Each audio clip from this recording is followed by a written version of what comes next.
Student, मैं पुरुषोत्तम रंजन, उच्चतर माध्यमिक शिक्षक, रंगलाल इंटर विद्यालय सरघाटी, गया गाइडेंस प्रोग्राम फेज़ 2 के आज के सत्र में स्वागत करता हूं। आज हम लोग 11वीं कक्षा के भूगोल विषय का अध्ययन करेंगे। आज का पाठ्य विषय होगा पृथ्वी की आंतरिक संरचना। इसे हम 2 खंडों में बांटकर अध्ययन करेंगे। आज प्रथम खंड का अध्ययन हम लोग करेंगे।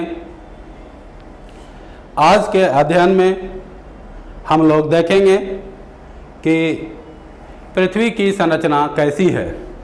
पृथ्वी की संरचना की जानकारी हम लोग विभिन्न परतों में बांटकर करेंगे। आज का दूसरा जो हमारा उद्देश्य होगा, भूगर्भ की जानकारी के साधन के बारे में जानना। भूगर्भ के अंदर में जो पदार्थ पाए जा रहे हैं उनकी जानकारी हम किन साधनों से प्राप्त करते हैं, कौन से साधन हैं जिनके द्वारा हम भूगर्भीय हलचल की जानकारी प्राप्त करते हैं। तीसरा जो हमारा पाठ्य उद्देश्य होगा, भूकंप की परिभाषा। भूकंप को हम परिभाषित करेंगे और अंत में भूकंपीय तरंगों के बारे में अध्ययन करेंगे। भूकंपीय तरंगों का संचरण किस प्रकार होता है, भूकंपीय तरंगों को कितने भागों में बांटा गया है, इसका हम अध्ययन करेंगे।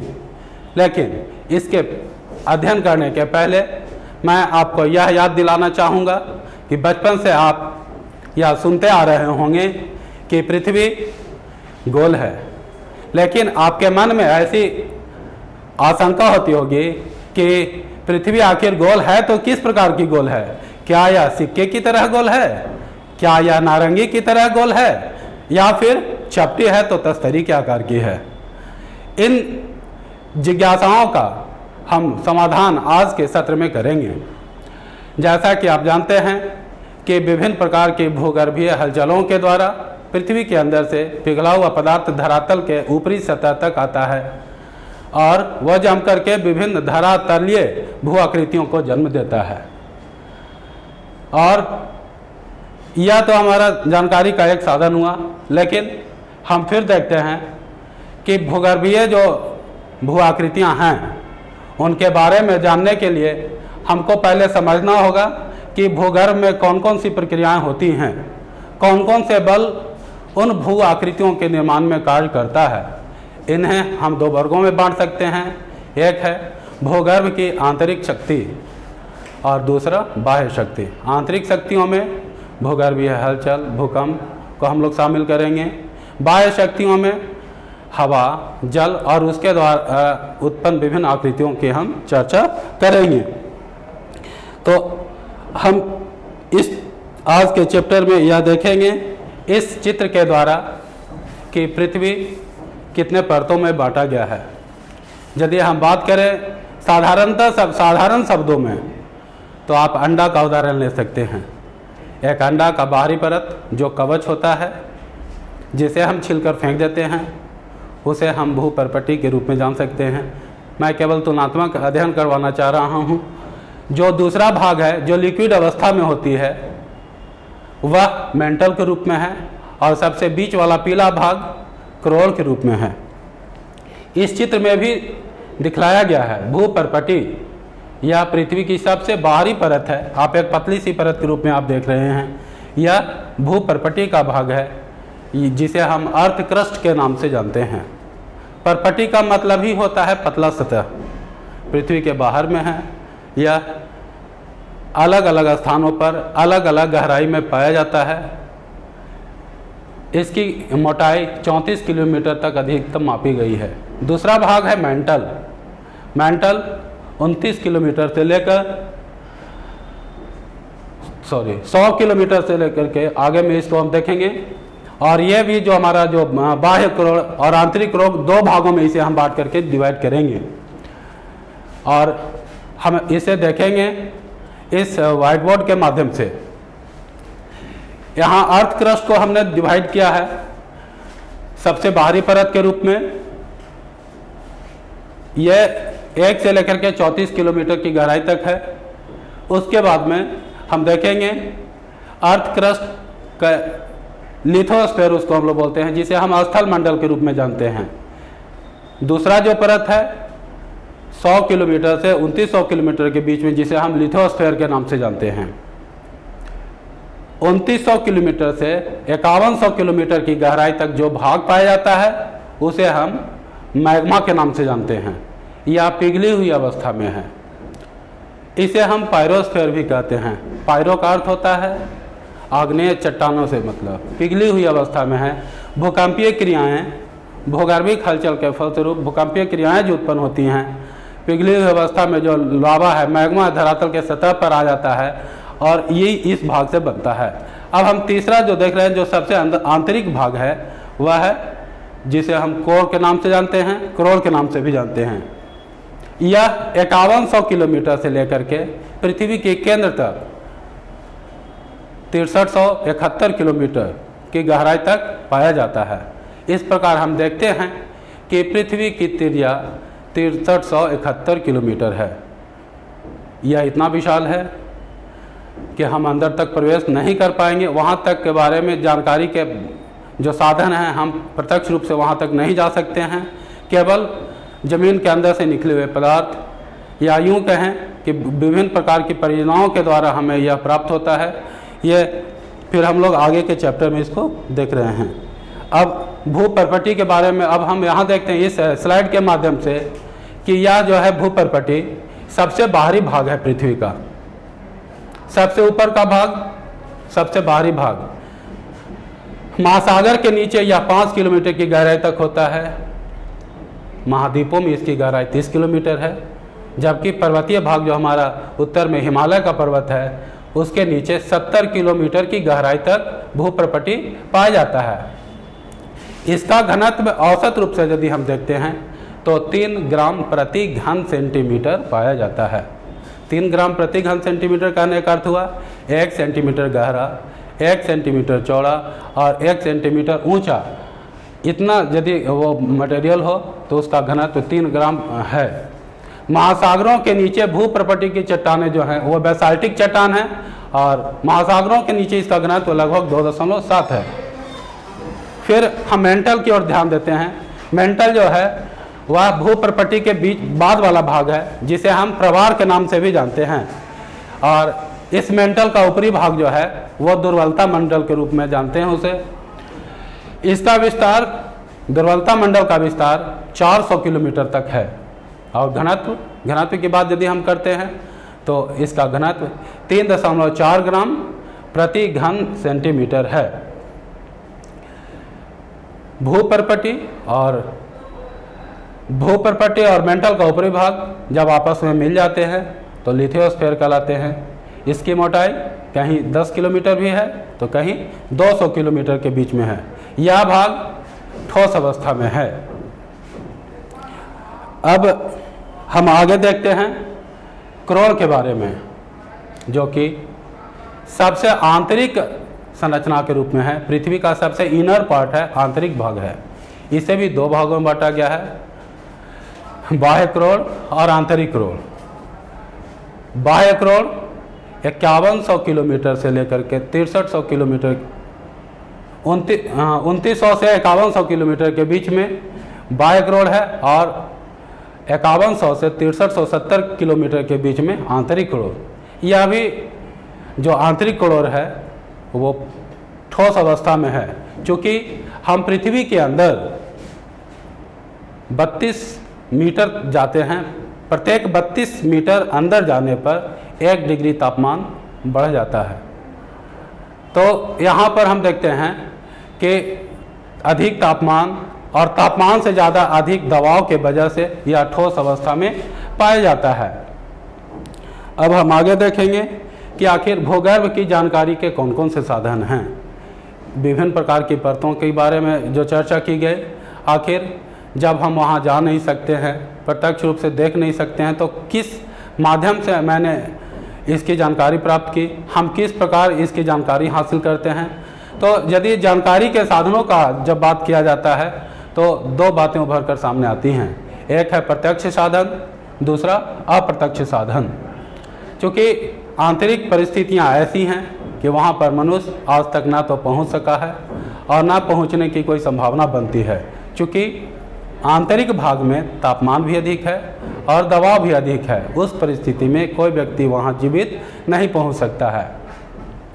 तो इन प्रत्यक्ष स्रोत में अधिकांश जो है वह अनुमान पर आधारित है, फिर भी कुछ प्रत्यक्ष पदार्थ भी प्राप्त हुए हैं जिनका विश्लेषण करके आंतरिक भागों के बारे में हम जानकारी प्राप्त करते हैं।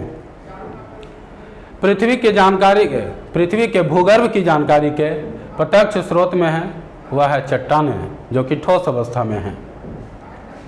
इन्हें हम खनन की क्रिया के द्वारा प्राप्त करते हैं। अभी तक जो खुदाई की गई है भूगर्भ के, वो अधिक गहराई तक हम नहीं कर पाए हैं। दक्षिण अफ्रीका में सोने की खदान है, जहां 3 से 4 किलोमीटर तक गहराई तक ही हम वहां तक पहुंच सके हैं, खुदाई के कार्य वहां तक कर सके हैं। उससे अधिक गहराई तक जाना हमारे लिए संभव नहीं है, क्योंकि लगातार गहराई बढ़ने के साथ साथ तापमान बढ़ता जाता है। लेकिन खनन के अलावे विभिन्न वैज्ञानिक परियोजनाओं के आधार पर हम इसके बारे में अध्ययन करेंगे और आंतरिक जो चट्टानें हैं, पृथ्वी के अंदर की जो संरचना है, उसके बारे में अध्ययन करेंगे। तो विश्व के वैज्ञानिक अभी तक 2 परियोजनाओं पर काम किया है उन्होंने। सबसे पहला है गहरे समुद्र में प्रवेधन परियोजना, डीप ओशियन ड्रिलिंग प्रोजेक्ट, और दूसरा है समन्वित महासागरीय प्रवेधन परियोजना। आज तक सबसे गहरा जो खुदाई किया गया आर्कटिक महासागर में, कोला रीजन है, वहाँ पर कोला रीजन में आर्कटिक महासागर में 12 किलोमीटर जमीन के अंदर में 12 किलोमीटर तक खुदाई की गई है। उससे अधिक खुदाई अभी तक नहीं किया जा सका है। तो खुदाई के द्वारा जो हम प्राप्त करते हैं मटेरियल, उसका रासायनिक विश्लेषण करके, उसके भौतिक अवस्था को देख करके भूगर्भ में पाए जाने वाले विभिन्न पदार्थों का हम आकलन करते हैं। यहाँ पर उन परियोजनाओं को चित्र के माध्यम से दिखलाया गया है। यहाँ पर राइजर ड्रिलिंग के द्वारा, राइजरलेस ड्रिलिंग और मिशन स्पेसिफिक के द्वारा आंध्र महासागर में 12 किलोमीटर तक जो गहराई की गई है, वो चित्र के माध्यम से दिखाया गया है। अभी तक हमने प्रत्यक्ष स्रोतों के बारे में देखा, अब हम देखेंगे भूगर्भ की जानकारी के अप्रत्यक्ष स्रोतों के बारे में। अप्रत्यक्ष स्रोत में ज्वालामुखी, वोल्केनोज और उल्का, मेटेओराइट्स, जो कि अंतरिक्ष से प्राप्त होते हैं, के बारे में जानेंगे। भूगर्भ की जानकारी में जो सबसे मुख्य अप्रत्यक्ष स्रोत का जो मुख्य उदाहरण है वह है ज्वालामुखी। जब भी हम ज्वालामुखी की बात करते हैं तो उससे निकलने वाला गर्म राख, लावा, पिघला हुआ तरल पदार्थ, मैग्मा का याद आता है। और इसके द्वारा यानी भूकंप के द्वारा, भूकंपीय गतिविधियों के द्वारा जो मैग्मा ऊपर आता है, उसका विश्लेषण करके आंतरिक जो बनावट है उसका अध्ययन किया जा सकता है। क्योंकि आप जानते हैं कि अधिक दबाव, अधिक तापमान के बढ़ने के साथ साथ उनका रासायनिक जो बनावट है वो भी बदलते जाता है। तो ये हम आंतरिक भागों से प्राप्त करके हम इसका अनुमान लगा सकते हैं। पृथ्वी की कुल मोटाई जो है वो अलग अलग जगह पर वैज्ञानिकों ने अनुमान लगाया है, और बढ़ते हुए तापमान, दबाव और घनत्व के आधार पर अनुमानित करके आंतरिक के जो पदार्थ हैं उनका अंदाज़ा लगाया जा सकता है। अब हम आगे देखेंगे, जो दूसरा जो अप्रत्यक्ष स्रोत है वह है उल्का। यह अंतरिक्ष से प्राप्त होने वाला पदार्थ है।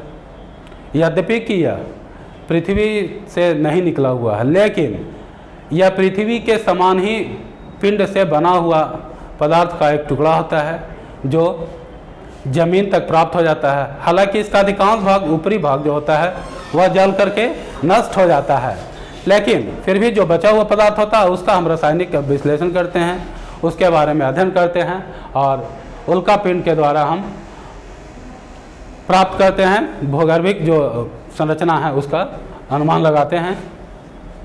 गुरुत्वाकर्षण बढ़ने के साथ साथ अक्षांशीय विस्तार के साथ साथ गुरुत्वाकर्षण भी अलग अलग हो जाता है। पृथ्वी के केंद्र से दूरी बढ़ने के साथ साथ गुरुत्वाकर्षण का मान जो होता है वो धीरे धीरे ग्रेजुअली घटते जाता है। और भूकंपीय गतिविधियां जो हैं पृथ्वी की आंतरिक जानकारी के महत्वपूर्ण स्रोत हैं। हम अब भूकंप का अध्ययन भी इसी चैप्टर के अंतर्गत में करेंगे। सबसे पहली बात है, हम भूकंप का अध्ययन करने के पहले हम लोग ये समझेंगे कि भूकंप है क्या। भूकंप शब्द कंपन शब्द से बना है। कंपन का मतलब होता है हिलना डुलना, अप एंड डाउन। तो भूकंपीय जो शब्द है भूकंप वह भू और कंप हिंदी के शब्दों के मिलने से बना है। हम इस प्रकार कर सकते हैं कि जब धरातल में अचानक कंपन उत्पन्न हो, जब धरती अचानक कांपने लगे, तब इसे हम भूकंप कहते हैं। हालांकि किंवदंतियों में ऐसा कहा गया, ऐसी मान्यता रही है कि पृथ्वी एक शेषनाग के माथे के ऊपर में है। शेषनाग जब करवट बदलते हैं तो धरती भी हिलती है। हालांकि यह केवल मिथ है, इसमें सच्चाई का कोई लेना देना नहीं है, बचपन की बातें हैं। खैर, हम यहाँ पर वैज्ञानिक तरीके से इसका अध्ययन करेंगे, तो उस मिथ को भी हम पीछे छोड़ के वैज्ञानिक जो अनुसंधान हुए हैं उसके आधार पर हम परिभाषित करके इसको देखेंगे। भूकंपीय तरंगों की उत्पत्ति कहाँ होती है, कैसे तरंग उत्पन्न होते हैं, भूकंप कैसे उत्पन्न होता है, इन सभी चीज़ों का अध्ययन हम आज इस चैप्टर के अंतर्गत में करने जा रहे हैं। तो भूकंप अचानक कंपन होने वाला एक प्रक्रिया है जो धरातल के सतह पर महसूस किया जाता है। आखिर यह कंपन होता कैसे है? हम जब अध्ययन करते हैं तो पाते हैं कि पृथ्वी के अंदर में चट्टानें, जिन्हें हम शैल के रूप में जानते हैं, पाई जाती हैं। ऊर्जा के निकलने के कारण तरंग उत्पन्न होता है, जिसे हम भूकंपीय तरंग कहते हैं। सबसे पहले हम लोग भूकंपीय तरंग कहाँ से उत्पन्न होती हैं, किस प्रकार उत्पन्न होता है, हम लोग देखेंगे। व्हाइट बोर्ड पे मैं उसका बना रहा हूँ और चित्र के माध्यम से हम लोग समझने का एक प्रयास करेंगे। ये है हमारा फोकस। भूकंप उत्पत्ति केंद्र, भूकंपीय गतिविधि इसी स्थान से शुरू होती है। फोकस अर्थात फोकस को हम लोग उद्गम केंद्र कहते हैं। उद्गम अर्थात जहाँ से उत्पन्न हो, उत्पत्ति जहाँ से होती है, भूकंप की उत्पत्ति जिस स्थान से होती है उसे हम फोकस कहते हैं। इसके ठीक ऊपर धरातल पर, यानी फोकस के 90 डिग्री के कोण के ऊपर जो केंद्र होता है, जिसे हम अधिकेंद्र कहते हैं। सबसे पहले भूकंप को हम इसी जगह पर अनुभव करते हैं। दो बातों को हम ध्यानपूर्वक देखेंगे, फोकस और अधिकेंद्र, एपिसेंटर। ये गहराई में जितना अधिक पर गहराई पर हम भूकंप का उत्पत्ति को देखेंगे, मतलब जमीन के अंदर में जितना अधिक गहराई पर भूकंप होगा उतना कम विनाशक होगा, और जो ही ऊपर में होगा तो भूकंप अधिक प्रभावी होता है। सबसे पहले भूकंप किस जगह पर महसूस किया जाएगा? आपने देखा कि वह जगह होगा जहां पर भूकंप सबसे पहले महसूस किया जाएगा, वह सीधे राइट एंगल पर अधिकेंद्र पर सबसे पहले महसूस किया जाएगा। और ज्यों ज्यों इस अधिकेंद्र से दूरी, कोणीय दूरी बढ़ते जाएगी, भूकंप की तीव्रता भी घटती जाएगी, उसका प्रभाव भी कम महसूस होगा। अब पुनः हम स्लाइड पर देखेंगे। भूकंप के केंद्र और भूकंप के अधिकेंद्र को हमने देखा। अब भूकंपीय तरंगों के बारे में देखेंगे कि ये भूकंपीय तरंग जमीन के अंदर में, भूमि के अंदर में 200 किलोमीटर की गहराई के अंदर उत्पन्न होती हैं स्थल मंडल में, जिसे मैंने पहले बताया था लिथोस्फीयर। भूकंप की माप हम एक विशेष यंत्र से करते हैं जिसका नाम है रिक्टर स्केल। भूकंप का अध्ययन जो होता है वह होता है सिस्मोग्राफी कहलाता है। जिस स्केल पर हम भूकंप मापते हैं रिक्टर स्केल, और भूकंप का अध्ययन सिस्मोग्राफी। भूकंपीय तरंगों का अध्ययन जिस अभिलेखीय वक्र पर प्रस्तुत किया जाता है वह सिस्मोग्राफ कहलाता है। आज हम फिर देखेंगे भूकंपीय तरंगों को कितने भागों में बांटा गया है। तो हम सबसे पहले इसे दो भागों में बांटेंगे। सबसे पहला है भूकंपीय तरंगें जिसे बॉडी वेव्स कहते हैं, दूसरा है धरातलीय तरंगें। बॉडी वेव्स जिन्हें हम भूगर्भिक तरंगें कहते हैं, यह उद्गम केंद्र से ऊर्जा के मुक्त होने के दौरान उत्पन्न होती हैं और पृथ्वी के अंदर चारों ओर सभी दिशाओं में एक समान रूप से फैलती हैं। भूगर्भिक तरंग और धरातलीय जो सेल हैं उनके बीच में अन्योन्य क्रिया, जिसको इंटरेक्शन कह सकते हैं, उसके फलस्वरूप एक अन्य प्रकार का तरंग उत्पन्न होता है जिसे हम धरातलीय तरंगे कहते हैं। अब पुनः हम भूगर्भिक तरंगों को अलग अलग वर्गों में बांटेंगे और उसका विषय अध्ययन प्रस्तुत करेंगे। यहाँ पर यह बताया गया है इस चित्र के माध्यम से, यह बॉडी वेव्स जिसे हम कहते हैं उन तरंगों को दो भागों में बांटा गया है। पहला है पी तरंगे, प्राइमरी वेव्स, एस तरंगे, सेकेंडरी वेव्स। प्राइमरी वेव्स और सेकेंडरी वेव्स। प्राइमरी, इन तरंगों का वेग जो होता है अलग अलग घनत्व में अलग अलग पाया जाता है। विभिन्न पदार्थों से गुजरने के बाद इनका वेग भी अधिक हो जाता है या फिर घट जाता है। अधिक घनत्व वाले पदार्थों में तरंगों का वेग बढ़ता है, कम घनत्व वाले में उनका वेग कम हो जाता है। भूगर्भीय तरंगें दो प्रकार की होती हैं, मैंने पहले ही बताया, प्राइमरी तरंगें और द्वितीयक तरंगें, सेकेंडरी वेव्स और प्राइमरी वेव्स। अब हम प्राइमरी वेव्स के बारे में देखेंगे। प्राइमरी वेव्स जो होता है वह धरातल पर सबसे पहले पहुंचता है। चूंकि प्राइमरी है, प्राथमिक है, तो धरातल पर यह सबसे पहले पहुंचता है। उसके बाद में हम देखते हैं कि यह ध्वनि तरंगों के समान होती हैं। साथ ही साथ तीनों माध्यमों में, ठोस, द्रव और गैस, तीनों में यह संचरित होती हैं, एक स्थान से दूसरे स्थान तक जाती हैं। हालांकि ध्यान देने योग्य बात यह है कि उनका वेग तीनों माध्यमों में थोड़ा अलग अलग होता है। ठोस में उनकी गति अधिक होती है, द्रव में थोड़ा कम होता है, लेकिन समान रूप से ठोस और द्रव दोनों भाग में यह संचारित होती हैं, एक स्थान से दूसरे स्थान तक पहुंचती हैं। द्वितीयक तरंगें प्राथमिक तरंगों के धरातल पर पहुंचने के कुछ समय बाद पहुंचती हैं, यानी इनका वेग थोड़ा कम होता है, ये देर से धरातल के सतह तक पहुंचती हैं। इन तरंगों को अध्ययन करके वैज्ञानिकों ने भूगर्भीय संरचना को समझने का हर संभव प्रयास किया है।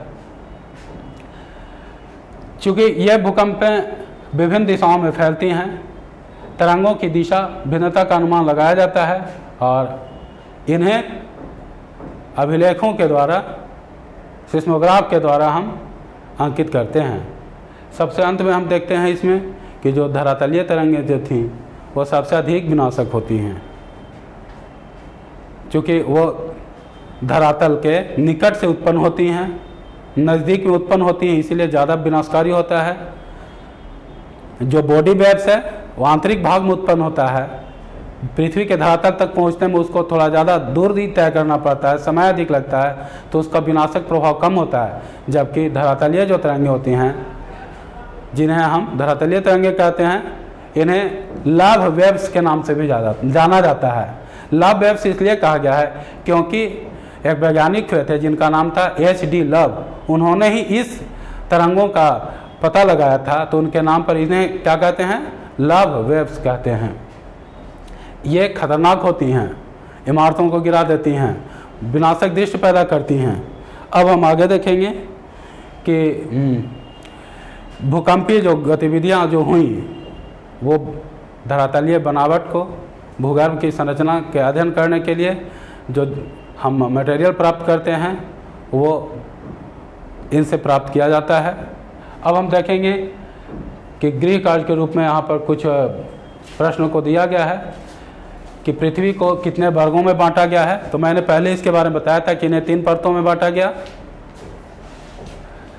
क्रस्ट, मेंटल और सबसे अंतर में क्रोड़। दूसरे रूप में हम कहें इसको, सबसे बाहरी भाग लिथोस्फीयर, दूसरा भाग जो था पायरोस्फीयर और सबसे आंतरिक भाग जो था बैरियोस्फीयर। फिर इनके भूगर्भ की जानकारी के कौन कौन से स्रोत हैं, तो भूगर्भ की जानकारी के 2 स्रोत थे, प्रत्यक्ष स्रोत और अप्रत्यक्ष स्रोत। प्रत्यक्ष स्रोतों में भी अलग अलग हैं, अप्रत्यक्ष स्रोतों में भी। फिर भूकंप की परिभाषा है, तो जब धरातल में अचानक कंपन उत्पन्न होने लगे तब उसे हम भूकंप कहते हैं। भूकंपीय तरंगों को कितने वर्गों में बांटा गया है? तो मूल रूप से इसको हम 2 भागों में बांटते हैं, प्राथमिक तरंगें और द्वितीयक तरंगें। एक और तरंगें जिन्हें हम धरातलीय तरंगें कहते हैं, जो सबसे ज़्यादा विनाशक होती हैं। तो आज के सत्र में इतना ही। अगले सत्र में इसका शेष पाठ हम लोग देखेंगे। भूकंपीय तरंगों का संचरण किस प्रकार होता है, भूकंपीय जो गतिविधि जो उत्पन्न होती हैं उनसे कौन कौन से स्थलाकृतियों का निर्माण होता है। तब तक के लिए विदा। लेकिन एक है, आप लोग कमेंट बॉक्स में जाकर जरूर कमेंट कीजिएगा ताकि इस कार्यक्रम को और बेहतर बनाया जा सके। धन्यवाद।